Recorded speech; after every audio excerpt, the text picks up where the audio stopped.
Okay. All right, now ProMotion Video has moved to San Carlos. We were in Alameda with Bob Machen. Now we're with another BCRA Hall of Famer, John Randuch. Is that correct? I pronounce it correctly, John? That's correct. That's correct. Now, how did you get involved with racing originally? Were you a kid growing up that enjoyed being around racetracks, or? No. When I was in high school, I took a lot of shops, and I met a guy in the welding shop who was a partner with somebody building a midget. Now, was that here in California? Yes, this was in San Francisco at Polytechnic High School. At that time, midget racing was just getting started, and it got into the sport pages, and that's where I got interested. And when I met this fellow, I went with him to meet his pal and saw what they were doing. I said, heck, I can do this. So I went to the junkyards and got a Model T frame and the rear end and the front end and started chopping things up, and I ended up building my first car. That was when I was 19 years old. So what year was that? About 1938 or 9, yeah. And so at that time, there was no BCRA. It was a roadster club going, and I happened to be one of the few guys that started getting BCRA going. And I just happened to be one of the guys there, I'll put it that way. I'm not one of the, I didn't do anything but be there and go to the meetings and help out. Okay. And then this is, of course, before War II. And so I completed my car, and I drove some training races. And just about that time, Pearl Harbor happened, so we were stopped. Then, when we were allowed to race again, meanwhile, we kept having meetings and getting together and building up an organization other than being able to race.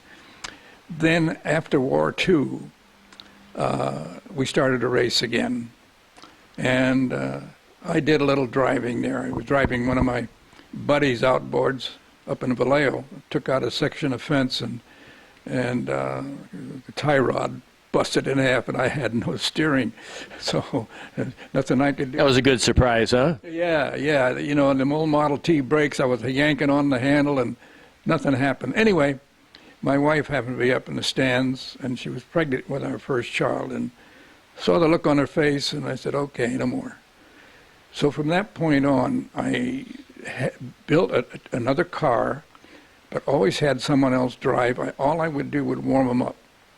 And then, let's see, we raced probably, at the old Motordrome and at what I call the dog track up there in Geneva Avenue. And again, that's when the Curtis's were coming out, and with V860s, and of course we were still sticking with outboards, and there was just no competition. So I eventually sold the car and quit. Then, I guess about 25 or 30 years, I had nothing to do with racing. I was moving along at my job, ended up being plant manager of the plant. And you were working in the city then, or? Yes, in San Francisco at Atlas Heating Company. And then, let's see, the next thing was that I lost my wife, the mother of my kids. And again, I had nothing to do with racing at this particular time. And then a year later, I remarried. And Rosalie, my second wife, owned this property.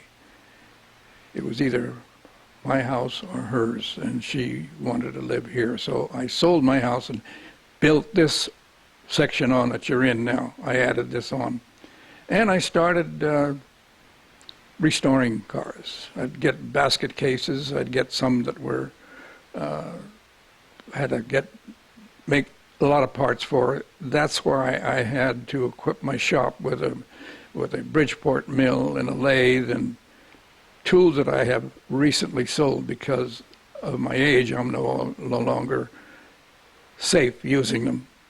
And So when you brought in some of those cars, did you think, boy, this is going to be a lot of work? hell no, it was. Am I supposed to swear? No, this was pleasure. Oh, Steve, this was. Oh God, this was my life. I mean, my wife worked for a while, and I had all this time. I was already not working. Yeah. And so, man, this was the life. Yeah. And that's Right here at home, too. Yeah, right. Yeah. And that's the reason for the 15 cars. I guess I averaged one a year. I took my time, never made any money at it, never lost any, but just enjoyed every minute of it. And I guess, Steve, the reason for the great surprise I got when I was told I was being inducted is the fact that I've been in it so long.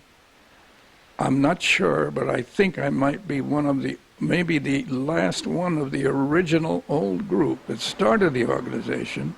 I hope I'm not, but I'm pretty lucky to be here at 92, and believe me,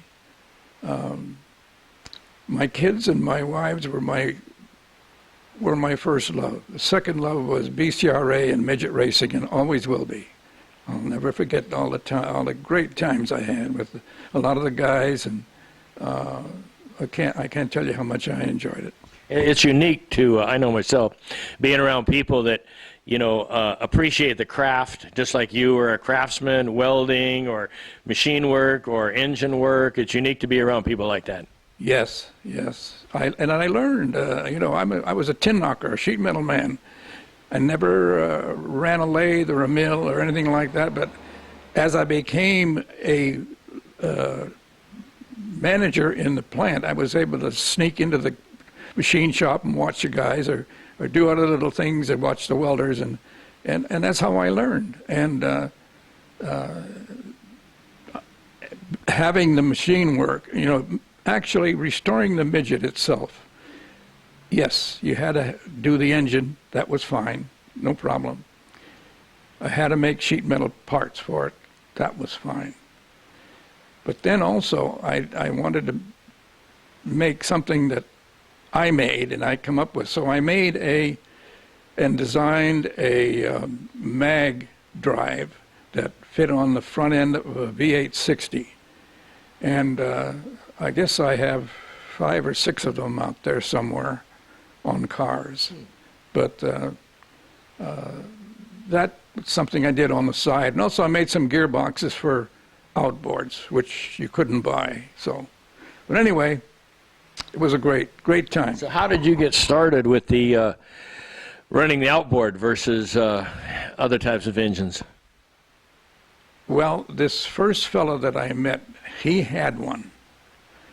And I kind of liked what I saw and what I heard. And you could buy, at that time, the power head for the brand new 460 for $250. You couldn't touch an Offie for less than $1,100, something like that, at that time. Yeah. So obviously, this is where I went. And I never bought one, but I did buy a car with the engine in it, and that's how I got mine.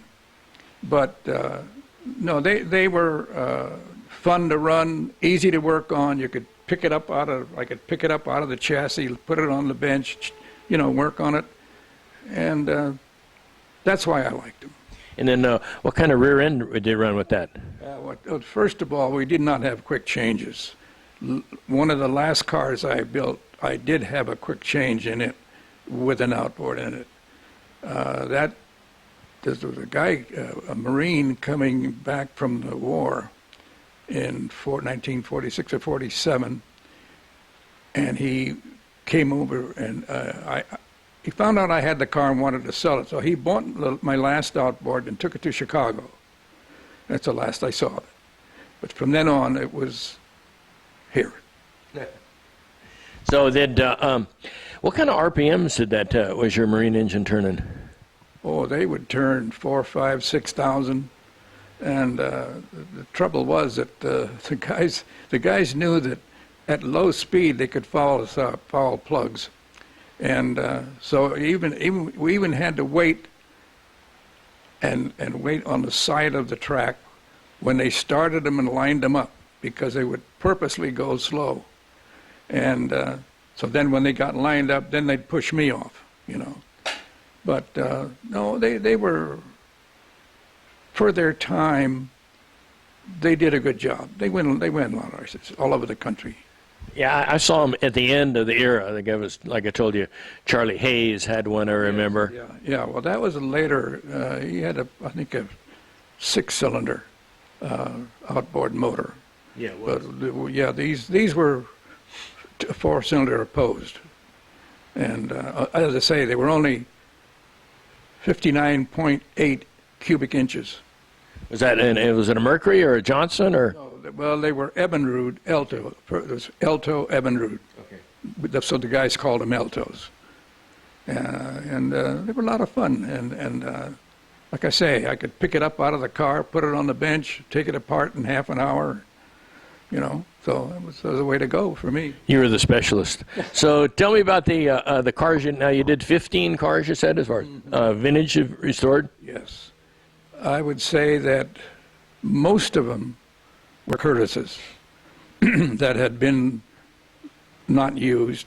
For example, the one that, gosh, the name's very famous driver who lives up here, not too far here in San Carlos, had his old Curtis all apart, stashed away in the garage, and he was running the new cars. And he came to me one day and he says, my son wants to drive, so this is a good car for him to learn in. This is what I learned in, and could you put it together? He brought the parts down, and when I told him how many he was short and how much it would cost, he said, no.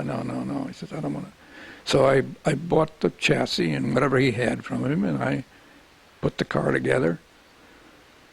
And that one ended up having an offie in it. And wow, for me, that was $12,000 for that engine, you know. Yeah. But that offie now is in showroom.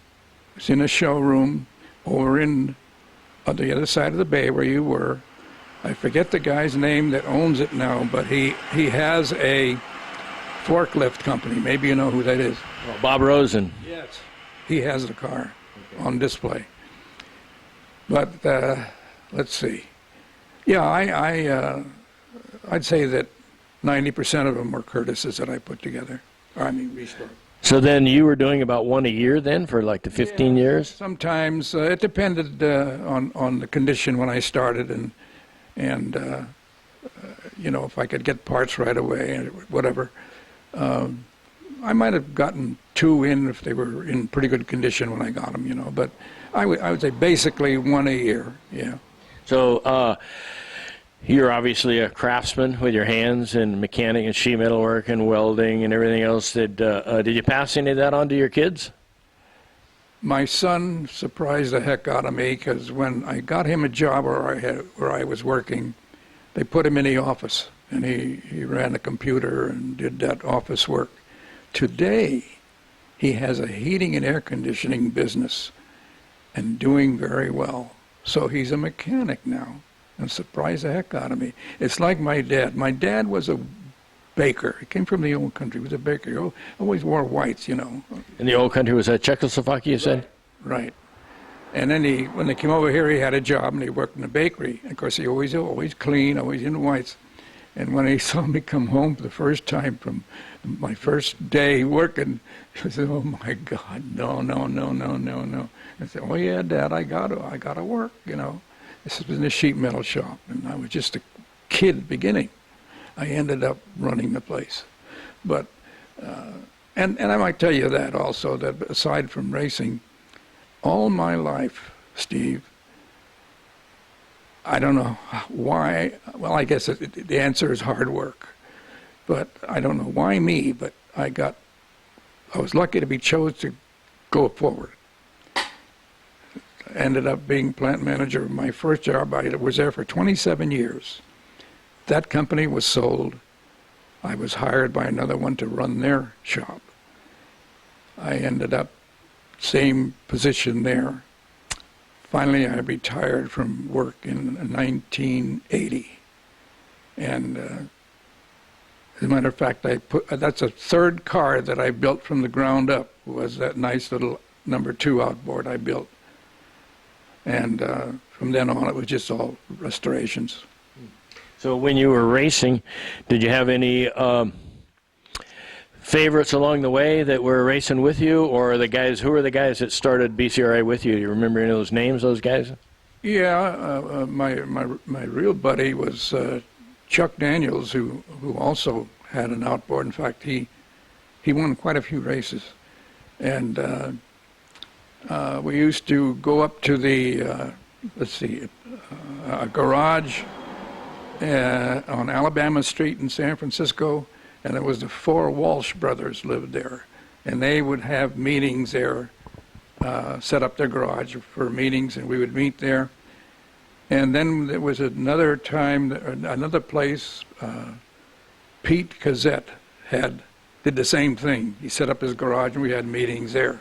This is before, or about the time BCRA was being formed. Other than that, before I lived in Millbrae before I came here, and then before that I had a little house in San Francisco, and that's where I built my first car. So it's been it's been one after the other, and I might say that in my lifetime I've owned 15, 18 cars. Of course, I sold them, but so they were mine while I had them. So it's been fun. Is it unique to see them now, if you see them at a show or whatever? Yes, it is. Several of them, I say most of them are down in Southern California. One or two up in Oregon, and I'd say one of them is in Australia. And the rest of them are around here. Dennis and I were at a USAC show over Labor Day weekend, I guess it was, at Calistoga on the half mile. Mm-hmm. And they had probably one of the biggest collections of vintage cars, I think, there, running both champ cars, midgets, everything. They ran them all on the track at once. It would have been a rolling museum for you. Mm-hmm. That's a WRA, yeah, which I also belong to. And I ran my cars with them, and when BCRA started the vintage group, and I ran with them too. I ran with both of them. Okay, so you did get back in a car in the vintage division. Yeah. Well, when I'd restore one, I'd get it running, and then when they had a vintage race, I would run it. Yes. But there was never competition. They wouldn't let us race. But we put our foot in it now and then. Yeah, well, that's sometimes for safety and insurance or whatever else. But anyway, what special memories did you have about racing when you were racing? Special memories now that I have? Yeah, do you ever think back of any time when you were racing as far as at a special race or anything? Yeah, Steve. In my training races, I was running my first car, and it didn't go very fast, even if I was a good driver. And I was running, and I thought, hey, I'm doing great. And I forget the guy's name, but he came by me on the inside like I was standing still. And I'll never forget that. I thought, hey, you're not racing, But I never did. I realized that I was not going to be a race driver. I just because I didn't want to go fast enough. See, so I took the other way around. I know all about that. That was me with no money, raising my kids and going to Catholic school and everything else. So those things all came first. But anyway, we really appreciate talking to you again, since we had missed it at the picnic. Well, hey, this is an honor. I really, really appreciate it. And I was so surprised, Steve, when this came up in the first place. And when the gal called me from BCRA office and told me, I said, why? Because what did I do? Yeah. I didn't race like a lot of these guys, like Machen and those guys, Freddie Agabation, all those guys. They were all my idols. But by God, they couldn't build a car. Exactly, and your cars that you've built now are a part of, if it's not BCRA, they're around, and it's rolling history. Mm-hmm. That's right. So we appreciate the interview with you. Thank you. And we'll let you know how it goes along. It's promotion video, Dennis Parker and Steve Hazelton in San Carlos with John Rauch. Thank you. Right? Thank you. Pronouncing your last name correct? Randuch? Randuch. There you go. John Randuch. 92 and looking good. Doggone lucky. I was going to say something else, but doggone lucky, I'll tell you. I'll use the word damn quietly. That's all right. All right, John, we appreciate it.